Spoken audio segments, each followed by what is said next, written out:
Good day, everyone, and welcome to the Cintas fourth quarter fiscal year 21 earnings release conference call. Today's call is being recorded. At this time, I would like to turn the call over to Mr. Paul Adler, Vice President and Treasurer of Investor Relations. Please go ahead, sir. Thank you, Nick, and thank you for joining us. With me today is Scott Farmer, Cintas Executive Chairman of the Board of Directors, Todd Schneider, President and Chief Executive Officer, and Mike Hansen, Executive Vice President and Chief Financial Officer. We will discuss our fourth quarter results for fiscal 2021. After our commentary, we will be happy to answer questions. The Private Securities Litigation Reform Act of 1995 provides a safe harbor from civil litigation for forward-looking statements. This conference call contains forward-looking statements that reflect the company's current views as to future events and financial performance. These forward-looking statements are subject to risks and uncertainties, which could cause actual results to differ materially from those we may discuss. I refer you to the discussion on these points contained in our most recent filings with the SEC. I'll now turn the call over to Mike Hansen. Thanks, Paul. Our fiscal 2021 fourth quarter revenue was $1.84 billion compared to $1.62 billion in last year's fourth quarter, an increase of 13.3%. Earnings per diluted share, or EPS, were $2.47, an increase of 83% from last year's fourth quarter. The organic revenue growth rate, adjusted for acquisitions, divestitures, foreign currency exchange rate fluctuations, and differences in the number of workdays, was 11.5% for the fourth quarter of fiscal 21.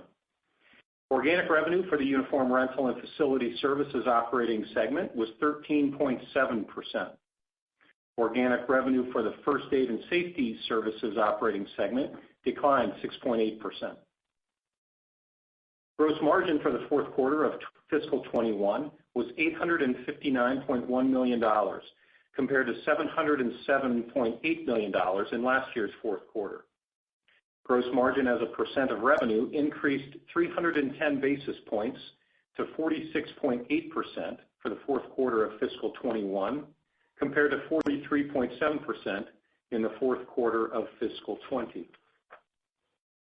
Selling and administrative expenses improved as a percent of revenue to 27.4% in the fourth quarter of fiscal 21, compared to 30.9% last year. Operating income for the fourth quarter of fiscal 21 of $356.4 million increased 71.8%. Operating margin increased 660 basis points to 19.4% in the fourth quarter of fiscal 21, compared to 12.8% in the fourth quarter of fiscal 20.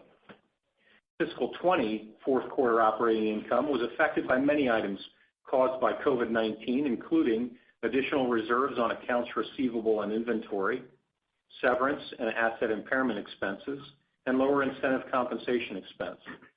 Excluding these items, the fiscal 20 fourth quarter operating margin was 15.5%.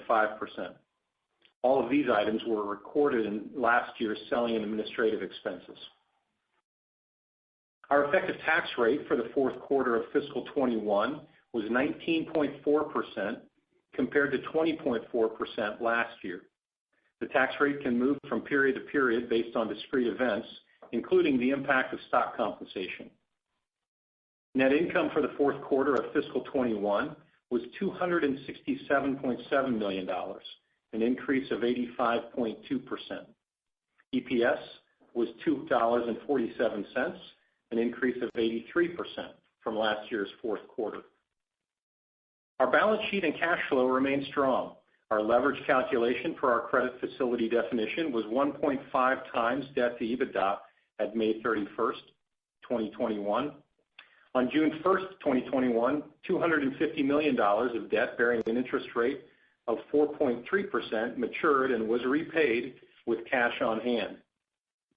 We have an untapped credit facility of $1 billion.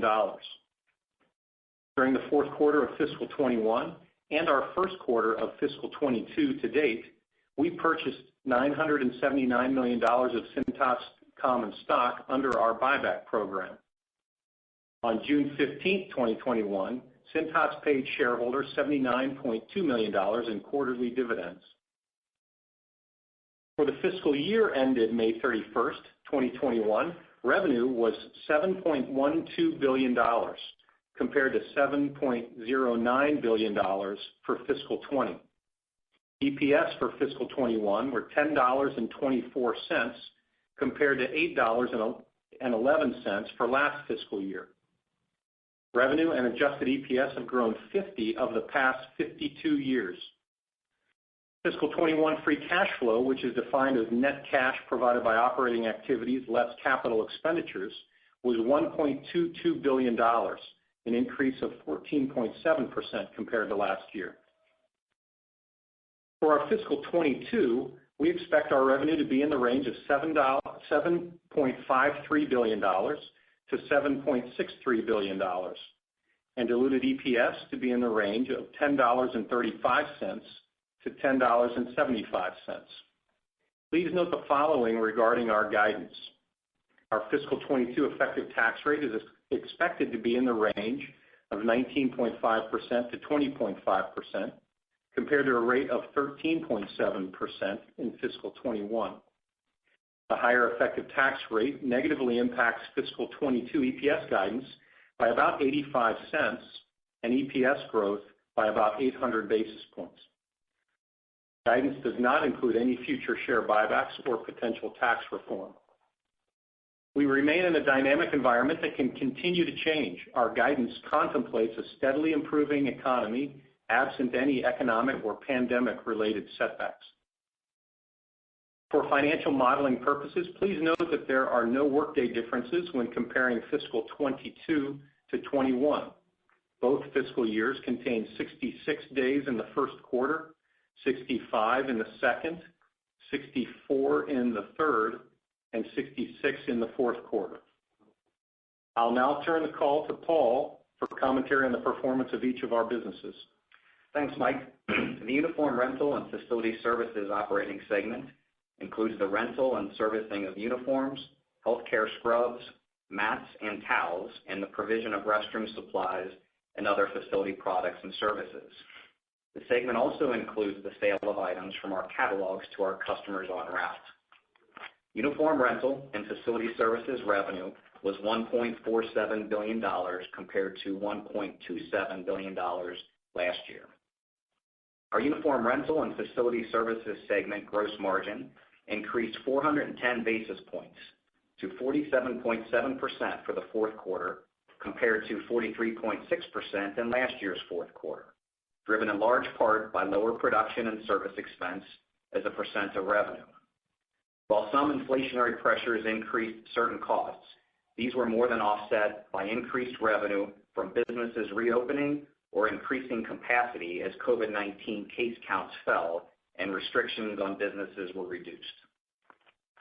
Our First Aid and Safety Services operating segment includes revenue from the sale and servicing of first aid products, safety products, personal protective equipment, and training. This segment's revenue for the fourth quarter was $186.9 million compared to $196.3 million last year. First Aid fourth quarter revenue was up against a very difficult comparison. In last year's fourth quarter, in response to the onset of the COVID-19 pandemic, personal protective equipment sales surged.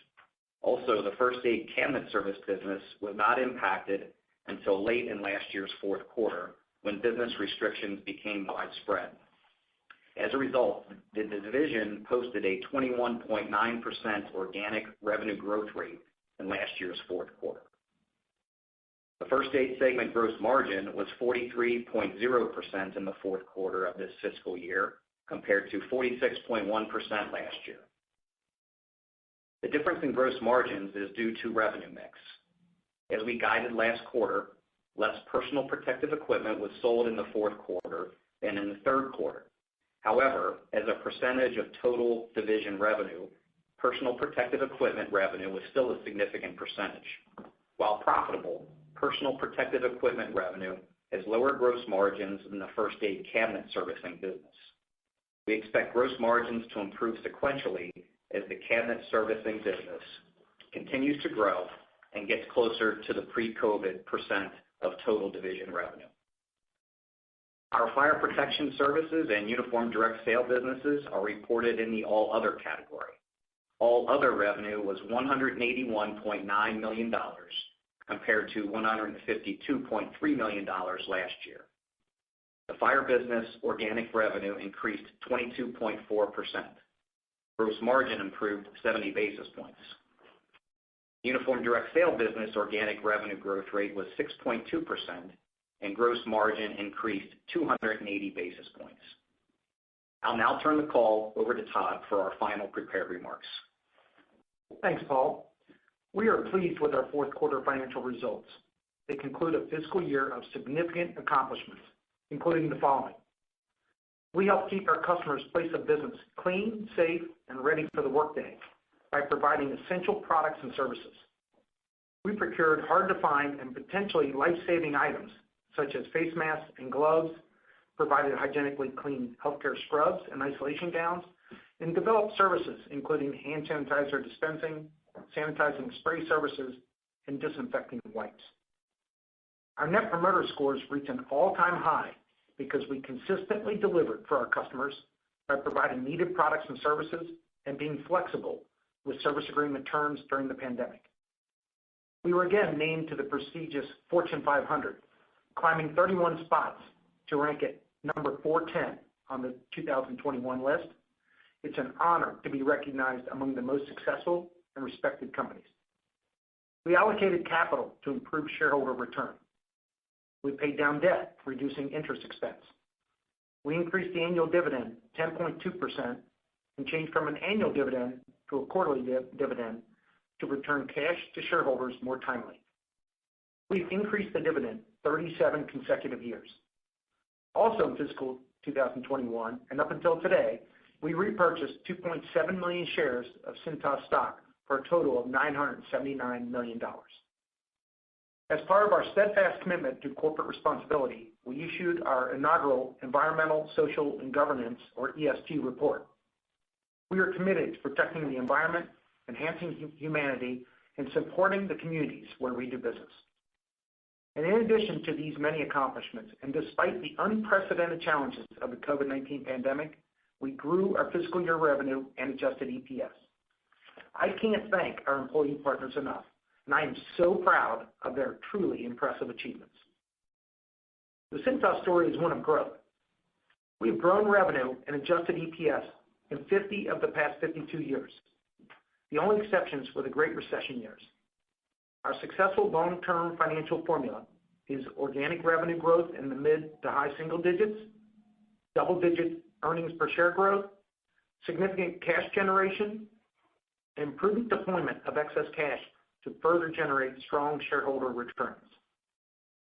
Our prospects for continued growth are great and result in part from a strong value proposition and a vast total addressable market. We have a product or service to help nearly every business get ready for the workday. Examples include scrub rental to hospitals and dentists, hygiene supplies and services to professional services firms, floor care services including walk-off mats and mops to retailers, first aid products to hotel and restaurant kitchens for cuts and burns, fire protection services to facilities managers at universities, and personal protective equipment to city maintenance and sanitation departments. The renting of healthcare scrubs and isolation gowns is indicative of a broad uniform rental opportunity. Plus, we are so much more than a uniform company. More than half of our revenue is from facility services, including hygiene, floor care items such as walk-off mats and dust mops, cleaning tools like microfiber mops and towels, first aid cabinet services, personal protective equipment, and fire protection services, including test and inspection of extinguishers and alarms. Our total addressable market is the 15 to 20 million businesses we don't currently service. Every business, goods producing or services providing, has a need for image, safety, cleanliness, or compliance. Every business has a need Cintas can fulfill.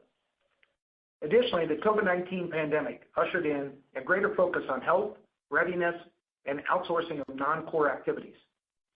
Significant opportunities for new revenues continue to exist because of the need of businesses to instill confidence in their employees, customers, students, patients, etc., that they will remain healthy and safe. The new services we launched, including hand sanitizer stand dispenser service and sanitizing spray service, have a long runway. Cintas consistently invests in technology to support growth. Our recent implementation of the SAP Enterprise Resource Planning System provides benefits in three main areas. One is operational efficiencies. Our route drivers utilize personal route computers, which are similar to a cell phone, to access data and process transactions real time. Also, SAP enabled us to have visibility to laundry plant stockroom inventories across our operations, helping improve profitability via the sharing and reuse of revenue-producing assets. And the technology helps us improve working capital via tighter management of supply chain inventory. A second benefit is data analytics and enhanced business reporting. These result from having the order-to-cash cycle all in one system. SAP enables us to analyze, process, and extract information from extremely large data sets, helping us target penetration, cross-selling, and pricing opportunities. And a third competitive advantage is improved customer service. Through SAP, our customers can pay bills and communicate with us 24 hours a day, 7 days a week. We expect the ease of doing business will help us improve customer retention. Also, customers can order products and services via SAP, resulting in improved turnaround time and faster realization of product and service revenue. I want to say a few more words regarding ESG. From the start of our company in the Great Depression, the Cintas business model was wholly based on sustainable practices: wash and reuse. We have a great corporate responsibility story to tell. We will continue to expand our ESG reporting and are excited about issuing our next report this year. And finally, I'd like to say thank you on behalf of all Cintas employee partners to Scott Farmer for his 18 years of service as Chief Executive Officer. Under Scott's leadership, the company's revenue grew from $2.69 billion in 2003 to $7.12 billion in fiscal 2021. Scott successfully led Cintas through years filled with challenges, changes, and opportunities, including the Great Recession, our largest acquisition, the COVID-19 pandemic, and the integration of SAP technology across the organization. We thank Scott for his service to the company as CEO, and we are grateful that he remains as Executive Chairman. Thank you, Todd, and I'd like to take this moment to thank all of my Cintas partners across the company. I'm proud of our many collective accomplishments, including the innovative products and services that we provide our customers, as well as the tremendous dedication of our employee partners without whom we wouldn't be successful. Our company is in a position of financial strength with the strongest and most experienced management team that we've ever had, executing a proven strategy that has allowed our continued success even through the recent pandemic. It's been a true honor and privilege for me to have led this company as CEO for the last 18 years. And I'm as excited about our future as I've ever been, and I look forward to watching this leadership team steer us to continued success in the future. That concludes our prepared remarks. We are happy to answer your questions. Thank you. And if you would like to ask a question, please signal by pressing star 1 on your telephone keypad. If you're using a speakerphone, please make sure your mute function is turned off to allow your signal to reach our equipment. Once your name has been announced, you will have the opportunity to ask your question along with one additional follow-up question. Again, please press star 1 to ask a question, and we'll pause for just a moment to allow everyone an opportunity to signal. And our first question comes from Andrew Whitman with R.W. Baird. Please go ahead.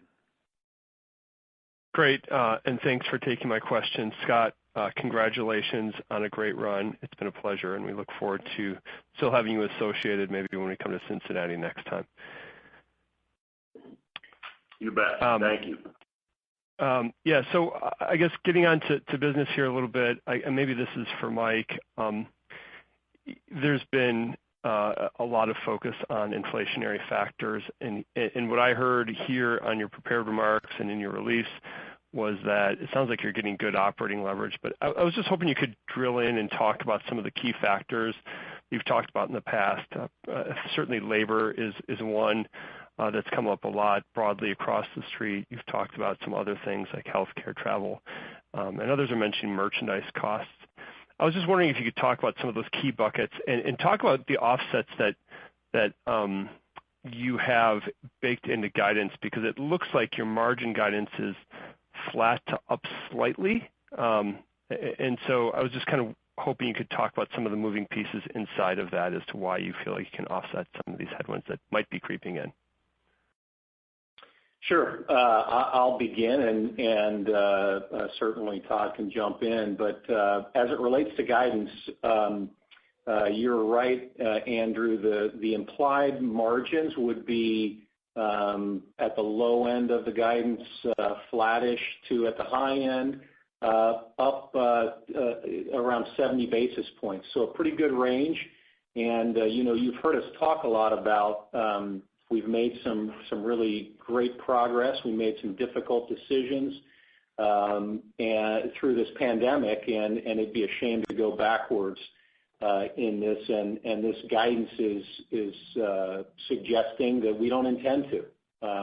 And so how do we think about this inflation? Certainly labor, as you mentioned, Andrew, is a big component of our cost structure.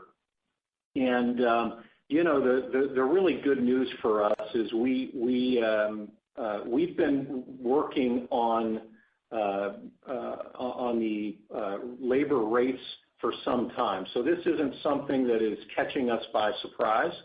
And over the last several years, we've been increasing the labor rates. And so certainly the labor environment is a difficult one from the standpoint of the supply of people. Hiring has been a little bit more difficult.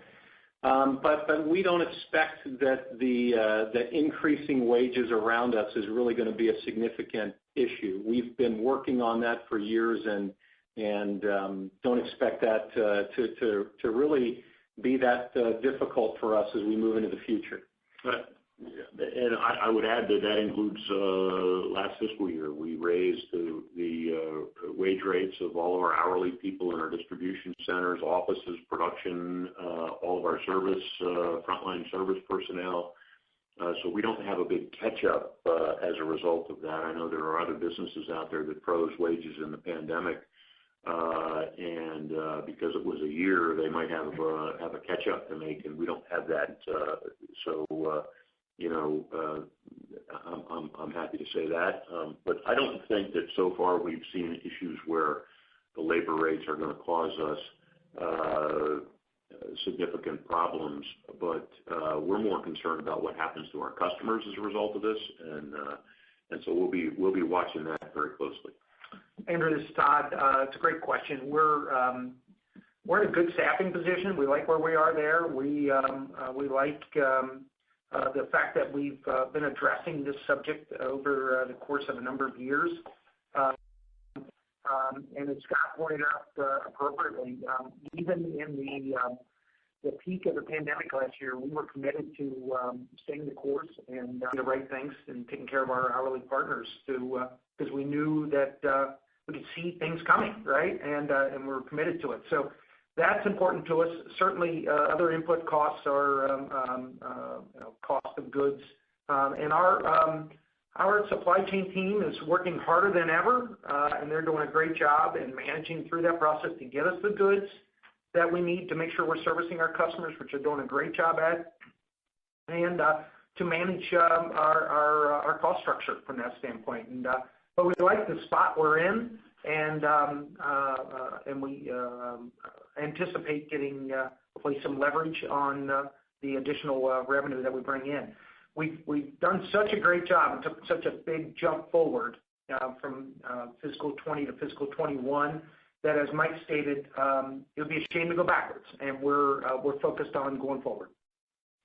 And Andrew, maybe I'll add a couple other items. You saw that energy was 30 basis points higher in our fourth quarter than our third quarter.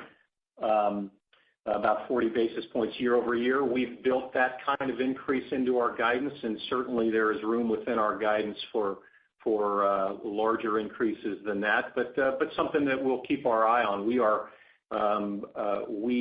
constantly are working on improving efficiencies, productivity levels, routing, and those things will all have positive impacts.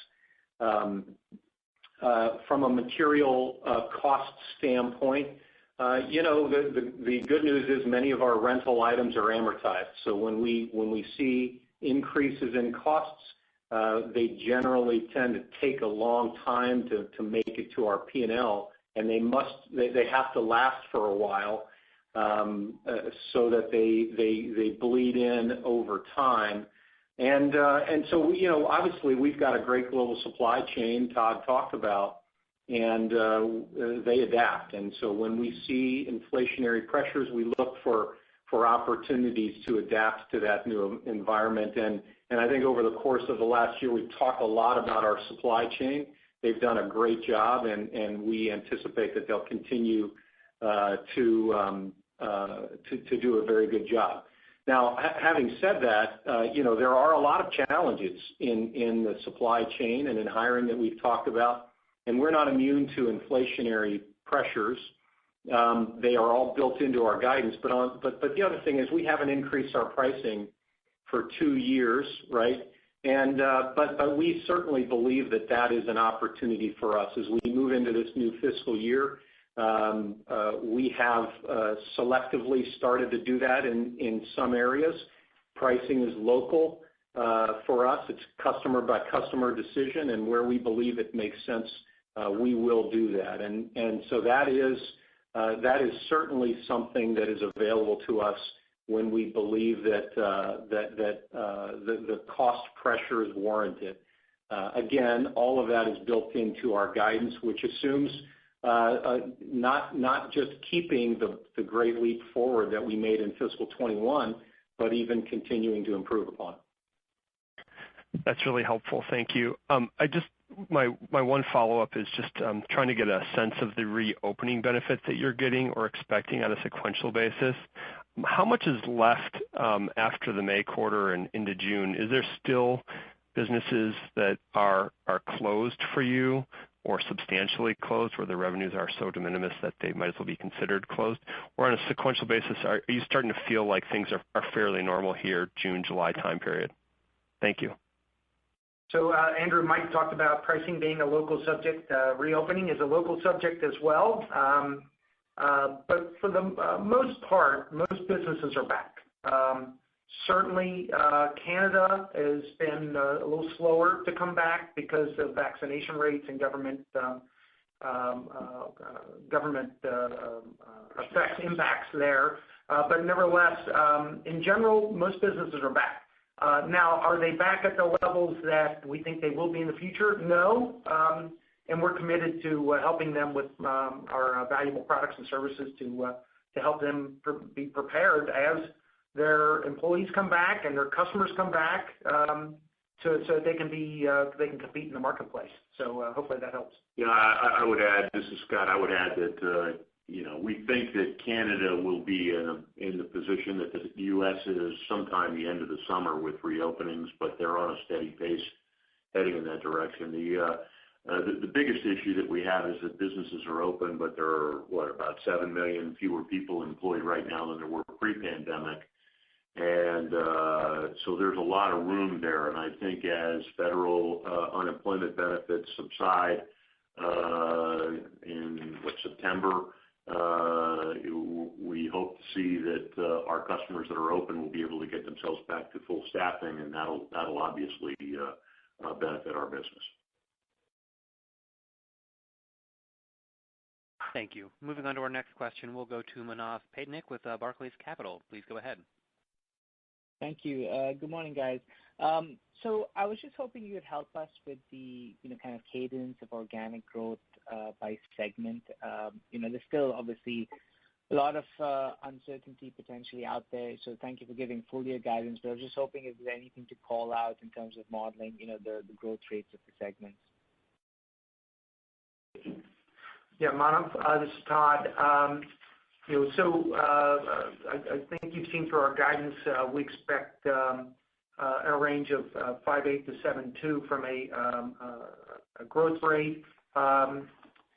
When you think about, obviously, the Rental division is by far our largest division, so that will be in that range. But we expect that all of our businesses, meaning the other businesses, fire, first aid, and our direct sale business, will all be high single-digit growth businesses in this fiscal year. So we feel very positive about all of them, and look forward to growth in each of those businesses. Yeah, I think we might see a little bit of bumpiness in the first aid business. You saw that their revenue was a little bit lower growth wise. They had a decline in the fourth quarter. They had such a strong year last year, particularly in the fourth quarter and the first quarter. We may see a little bit of bumpiness through the year, but it's a great business. It's improving. We're seeing the recurring business and the mix start to turn back to where we like it, and so that's just throughout the year maybe a little bit of a different performance than we're used to seeing from a steadiness perspective. Okay, that makes sense. And then if I can just ask, around capital allocation, I mean, the buyback was a pretty big number, the $900+ million that you talked about. Can you just help us understand, that in the context of, the M&A pipeline and what we should, expect going forward? Yeah, so Manav, our commitment is still number one priority is to invest back into our business, to grow the number of customers we have and grow those customers and invest in our infrastructure. Our second one is to invest in M&A, and we are very focused on M&A, active in that area, and it's a big push for us.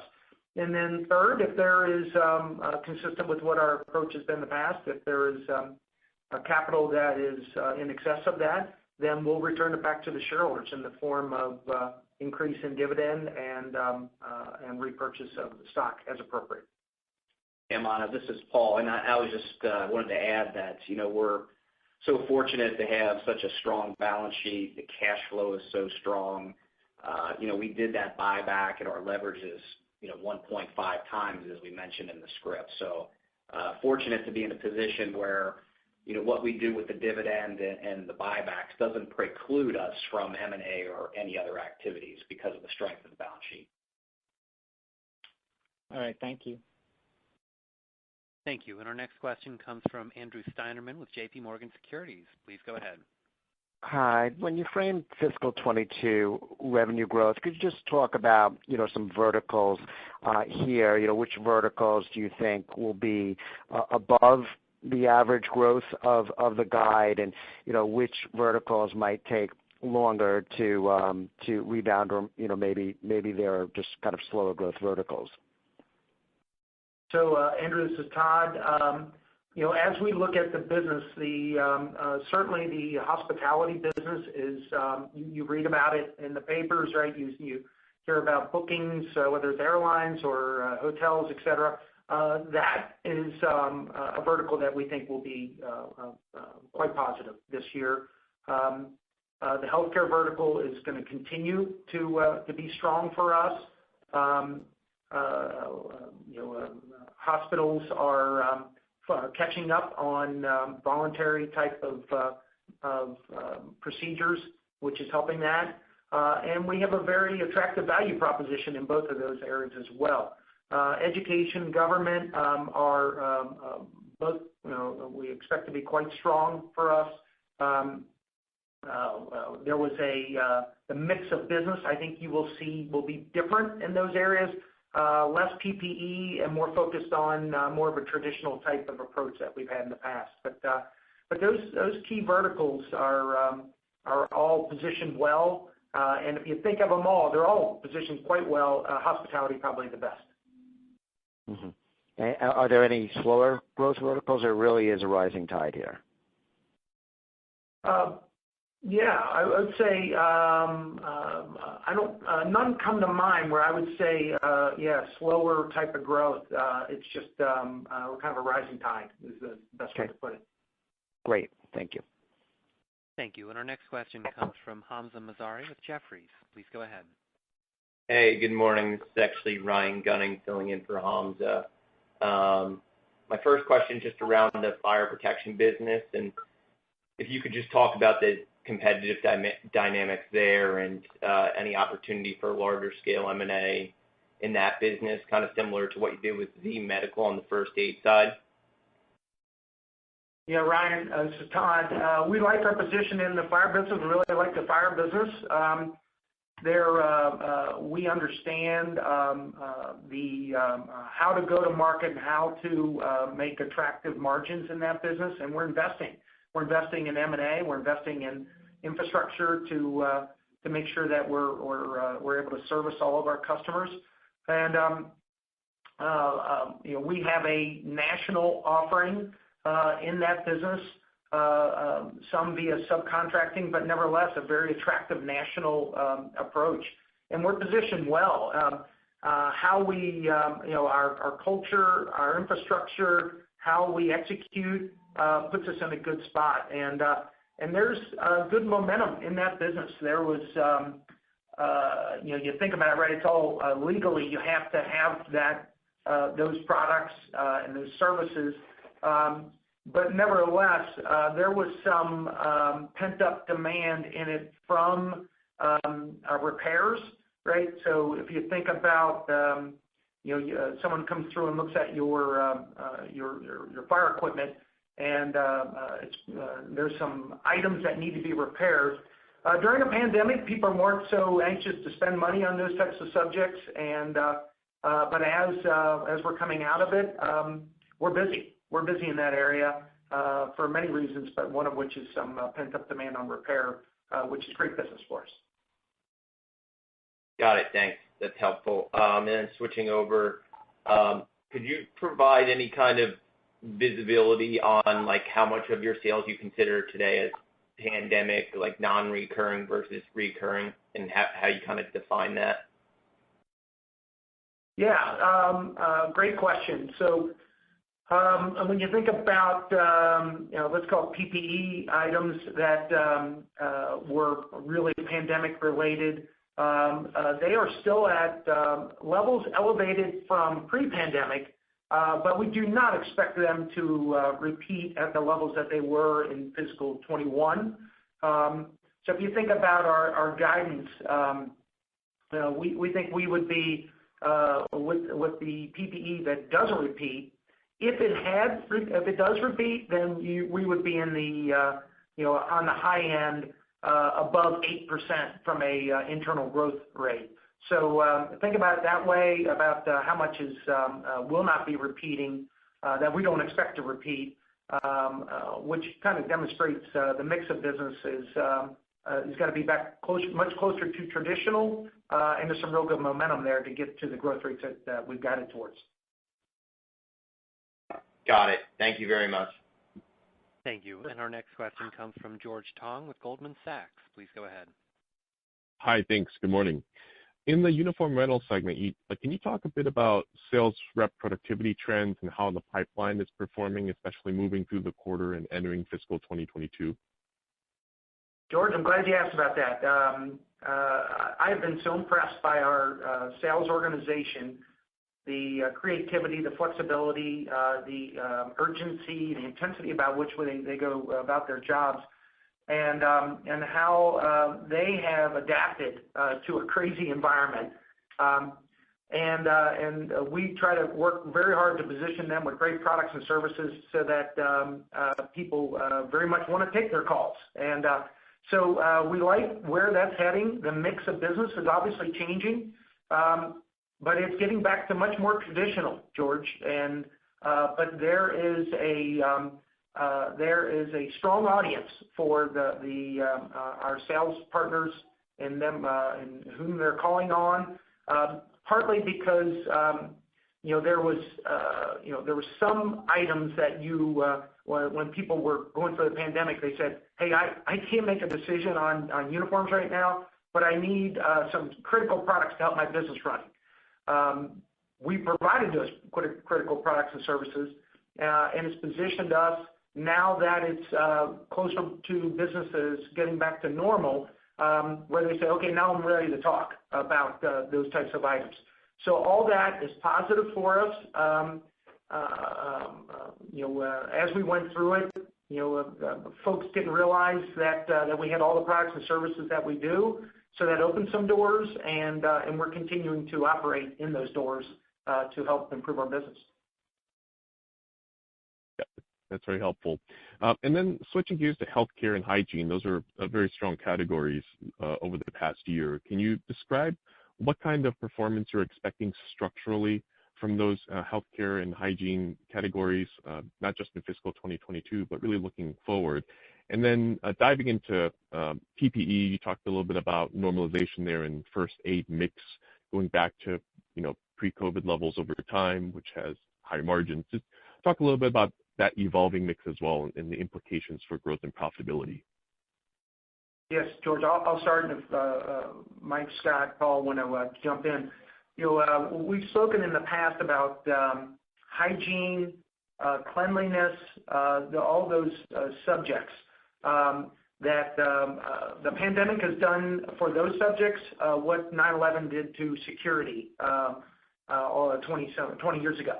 And so what we're seeing is there's a greater focus on the health of employees, health of patients, health of guests, students, and hygiene is a big part of that. So we see that as something that will be elevated into the future, and we think that's good for society, that's good for our business, and good certainly for all those individuals. So we think that's going to be something that's elevated, hopefully in perpetuity.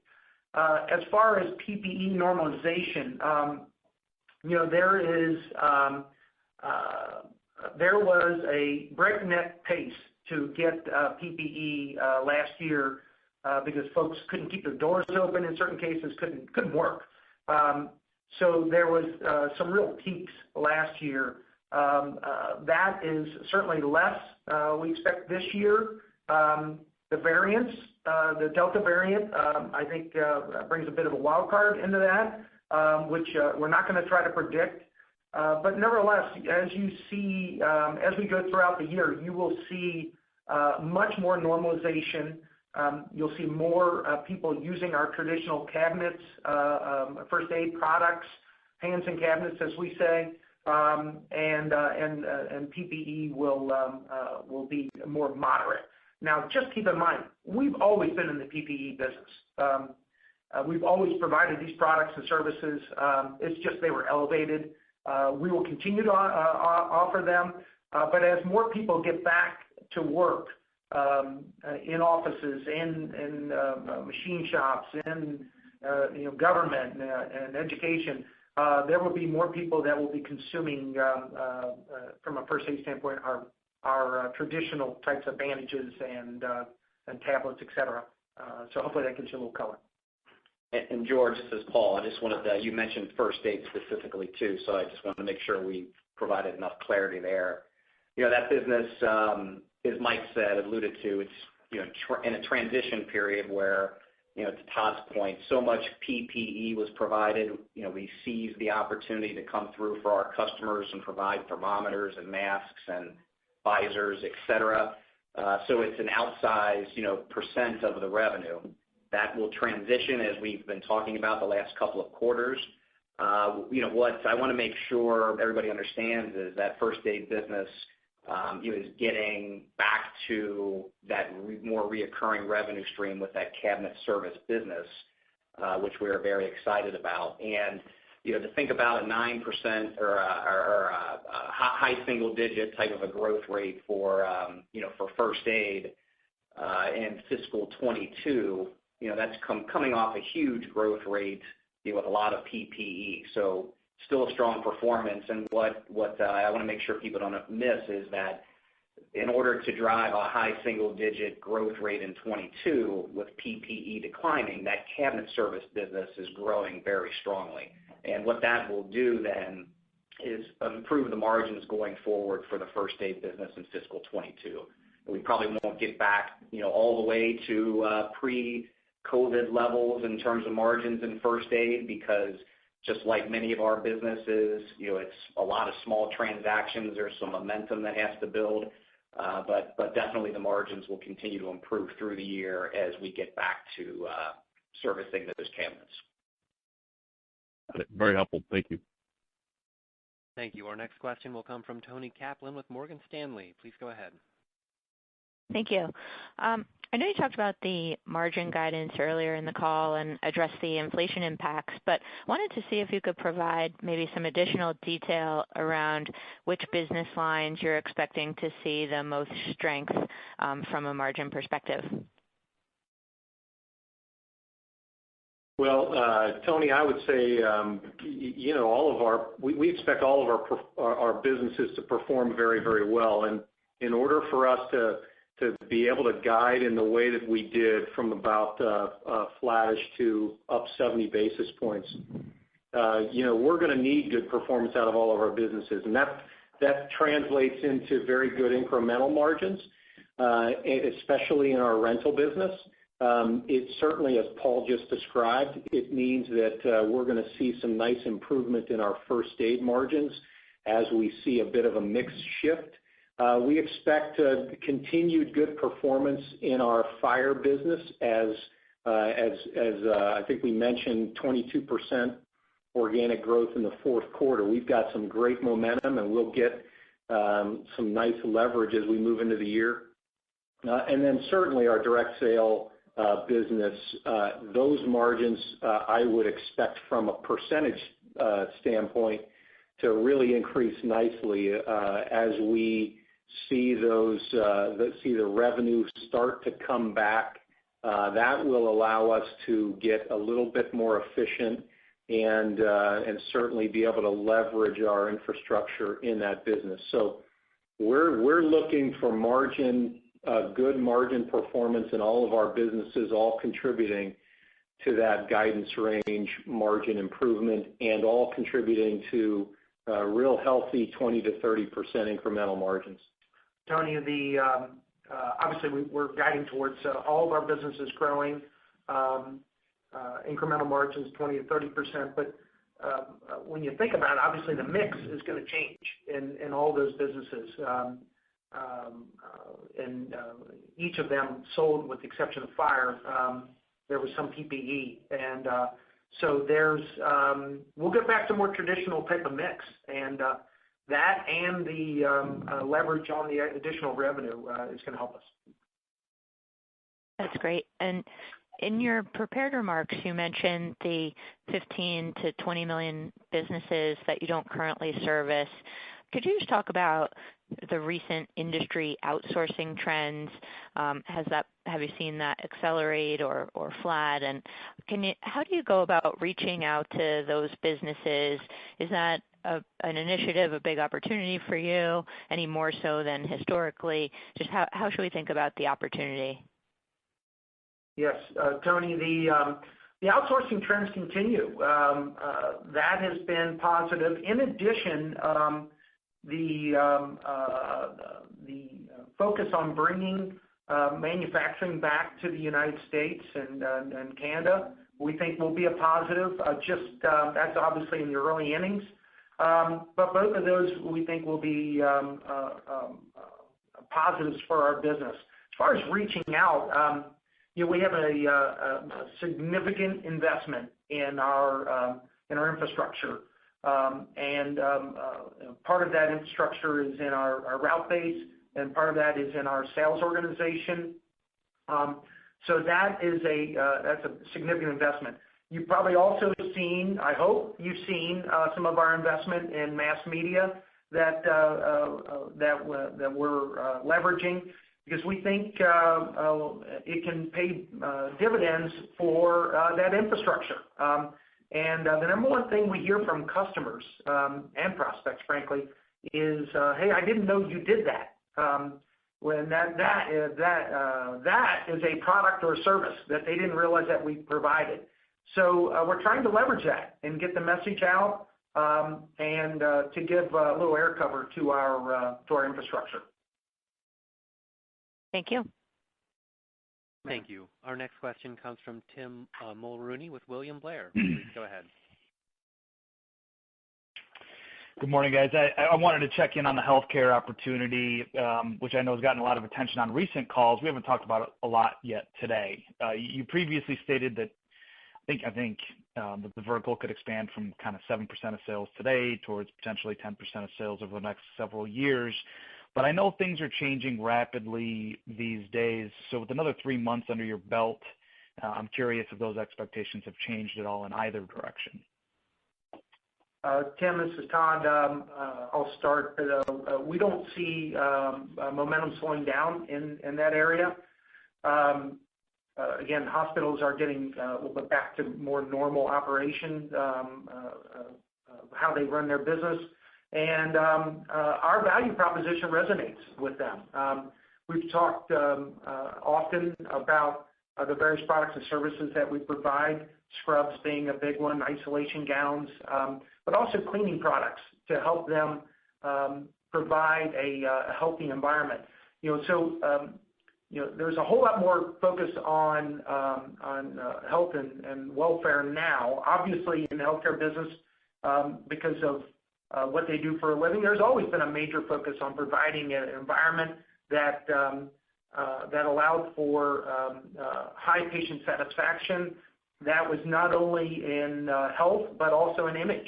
So when you think about what they need, it's a great vertical for us and the products and services we provide. And there's a long runway there. We're providing products and services to healthcare institutions that I'd like to think you'd be impressed by the name of the list of people we do business with. It's a who's who in that business. But nevertheless, we're not nearly as penetrated as where we can be, should be, and will be. So we're very much in the early innings on that vertical still. Okay, great. Thanks, Todd. And just switching gears, I apologize if you already addressed this, but how did the energy costs impact the results this quarter? I don't know, maybe year over year, sequentially, or however you want to present it. But can you also talk about your expectation for energy costs that's built into your guidance, maybe for your fleet, but then also for your production plans? Thank you. Tim, our total energy costs for the quarter were 2.1% of revenue. That's up 30 basis points from the third quarter, and that's up 40 basis points from a year ago. So we did certainly see some increase within the quarter. Our expectation is that those will remain elevated during fiscal 22, up at those levels, maybe even a little bit higher. So that's what we've got incorporated. Most of that increase being price at the pump, so our gas and our service, our routes.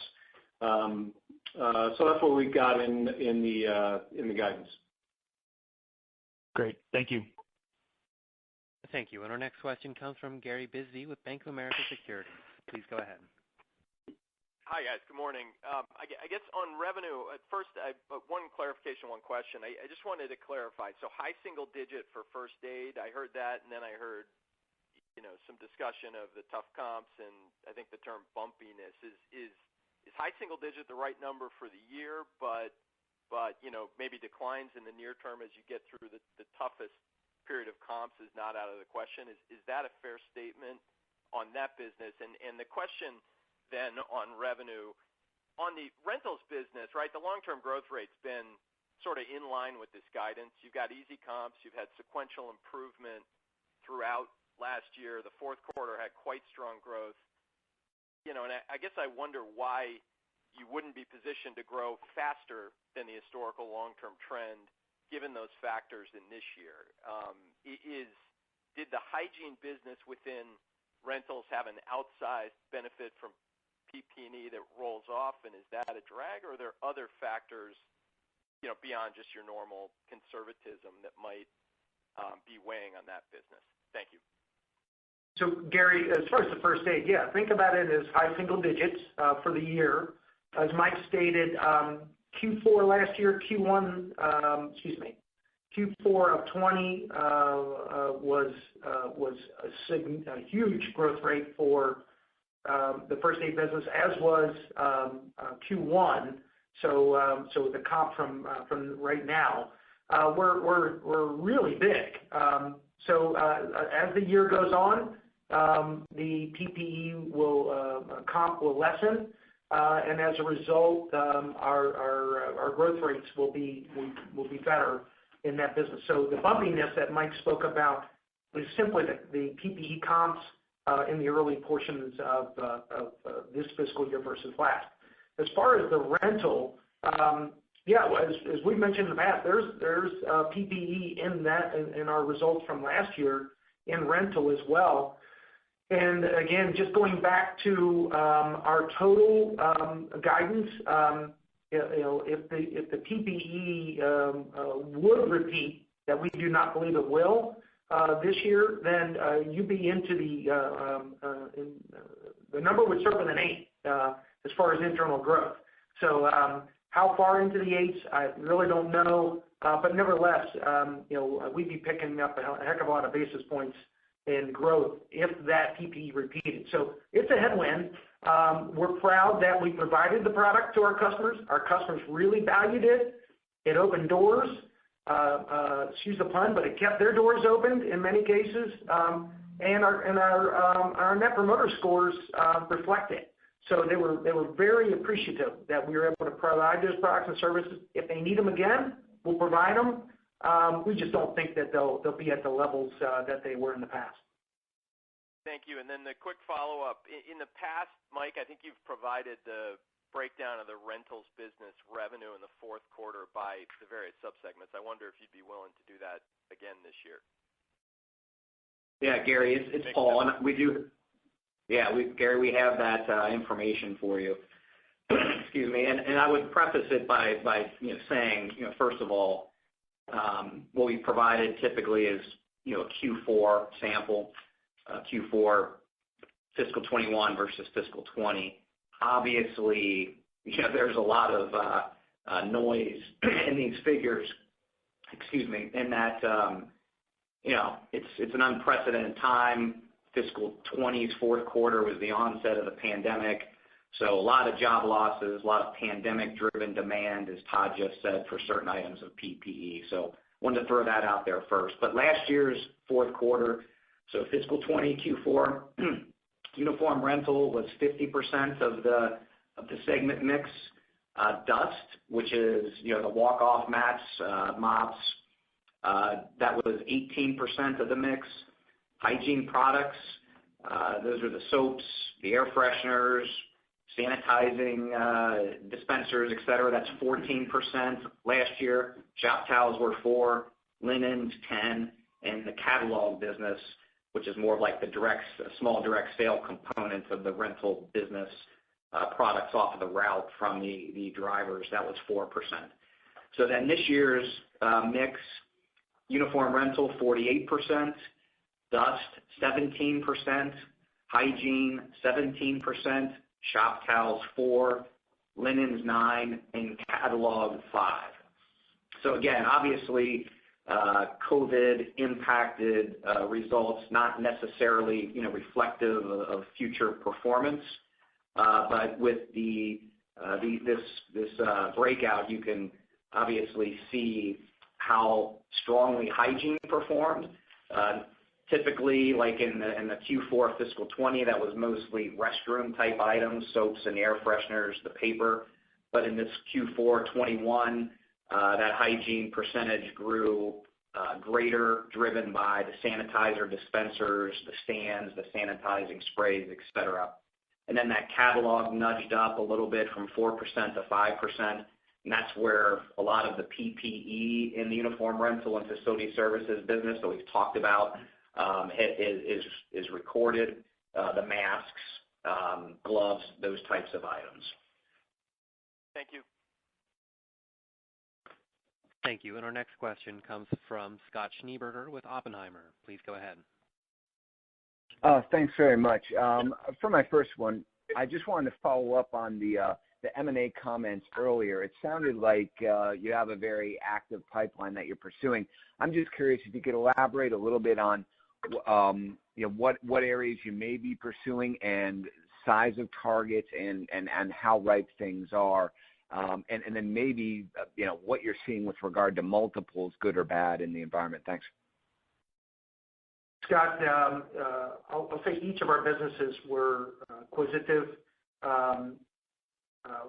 but tuck-ins, certainly some geographic expansion as well. So we're highly active, and there's folks that are at least answering phones and taking calls, and we'll see where that goes. Certainly, you'll wonder about changes to tax, potential changes to taxes. Will that free things up? It'll be interesting to see what happens with that. As far as the size and multiples, those types of things, there's everything from the very small to medium-sized types. I won't comment on else, but they're all active, and part of it is because multiples, if you look at it historically in the marketplace, they're pretty high, and but we're quite active in that area because we look at it from a very long-term approach, and we know when we make those types of acquisitions that it positions us to grow those as well. Because of our broad offering of products and services that we bring to the table, that in many cases the folks that we're speaking to don't have that broadness. It allows for us to take a long-term approach and grow those businesses, whether it's just in that area of the business or cross-selling it across each of our enterprise. Great, thanks. Appreciate that. And then my follow-up's a bit of a two-parter, but it ties together pretty well. In Todd's section in the press release, there's mention of continued investment in technology, competitive advantage. Just hoping you could elaborate on that. And then the back part of the question is, CapEx was down a lot in the past fiscal year, almost half of what it was in the fiscal year 19, and down a good bit from fiscal 20. Just curious where that goes this year, and maybe any tie together with the tech question. Thanks. Great. I'll start with the tech question, and then Mike can handle the CapEx if he prefers. Scott, we're investing heavily there because we see a need to, whether it's productivity or from a competitive advantage, all areas of our business. We talked about leveraging SAP, leveraging the platforms that come along with that have customer benefits and operational benefits for us, and then obviously the data that goes along with that. But that being said, we see some opportunities in automation that we've been investing in over the years, and we see opportunities to get efficiencies out of our fleet that we're investing in that we think can pay big dividends in that area. And so we're focused on doing such and making it easier to do business with Cintas. And we think as you do that, that provides leverage for us. So leverage in the marketplace. So Mike, I'll let you handle the CapEx question. Sure. From a CapEx perspective, clearly the amounts were down in this past year because capacity needs just weren't the same as they had been in the previous years. We certainly kept up the CapEx for maintenance activities, but as there's a bit of a lag between when we need new capacity and when this revenue has started to come back, and we've seen some momentum, but there will be a little bit of a lag in the CapEx. Having said that, I expect we'll get back to historical levels by the end of the fiscal year. That puts us probably in the $250 million range for fiscal 22. But certainly when we invest, we will certainly, when we need to invest, whether it's capacity, technology, or otherwise, we will certainly do that. Yeah, the great news is, regarding our investment in the ERP system, SAP, that we've talked about a lot.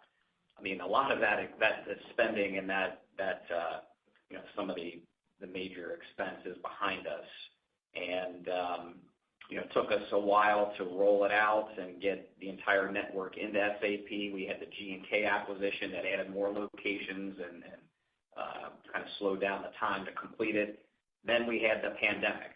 And so, the exciting thing is the additional investment will continue to be made throughout the business, of course, still in technology, but a lot of it's already paid for, and now it's perfecting, the system, taking, the toy, so to speak, out of the box, and not just using it for the X's and O's of running the business, but, using it to be that competitive advantage to give us the data analytics and the other advantages that we haven't had previously.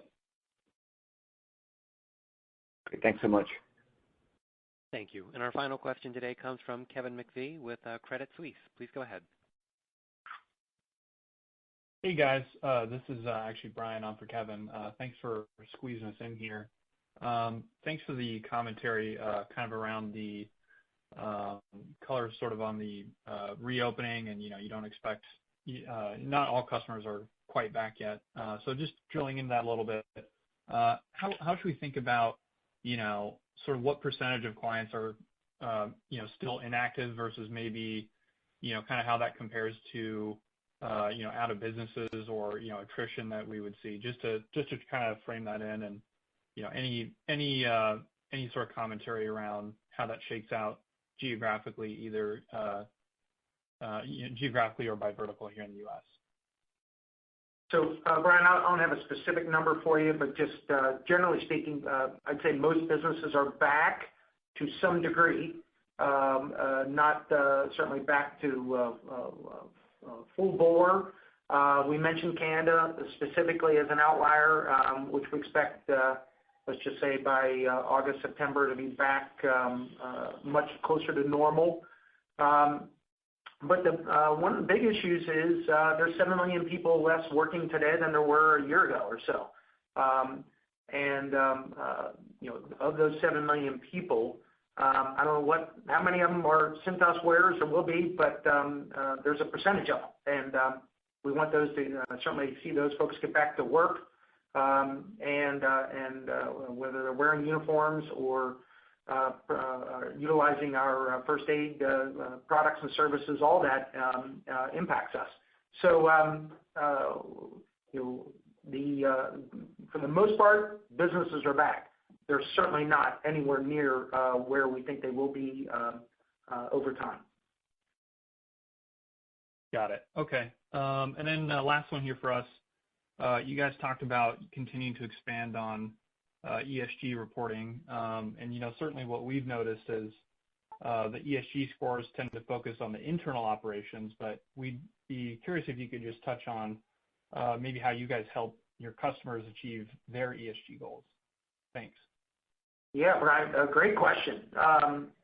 Again, at our heritage, what we do, and frankly, as I'm speaking of the rental business, what our industry does, the impact that it has on saving customers water, energy, what we do to treat water instead of it going down into the sewer, because those products, whether they're garments or towels or what have you, all of that, they're going to be either purchased and thrown in the garbage or purchased and cleaned at home.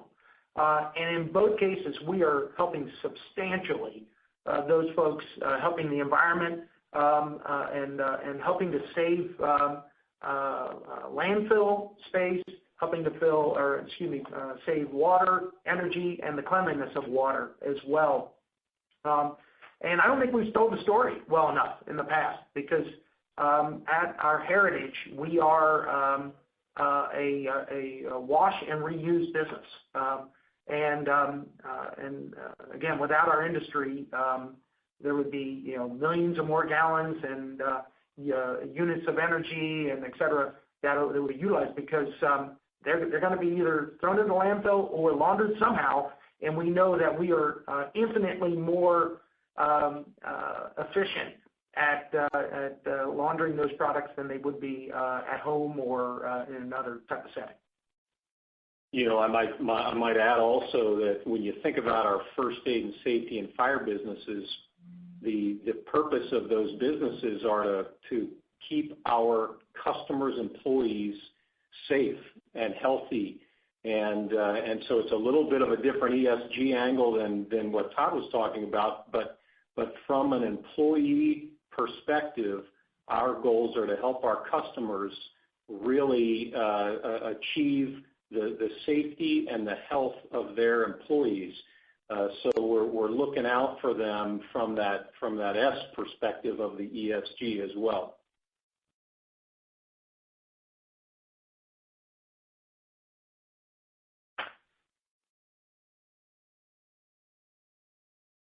All right, and thank you. And this concludes today's question and answer session. Mr. Adler, at this time I'll turn the conference back to you for any additional or closing remarks. All right, thanks, Nick, and thank you all for joining us this morning. We will issue our first quarter of fiscal 22 financial results in September, but we look forward to speaking with you again at that time. Have a good day. And this concludes today's call. Thank you all for your participation. You may now disconnect.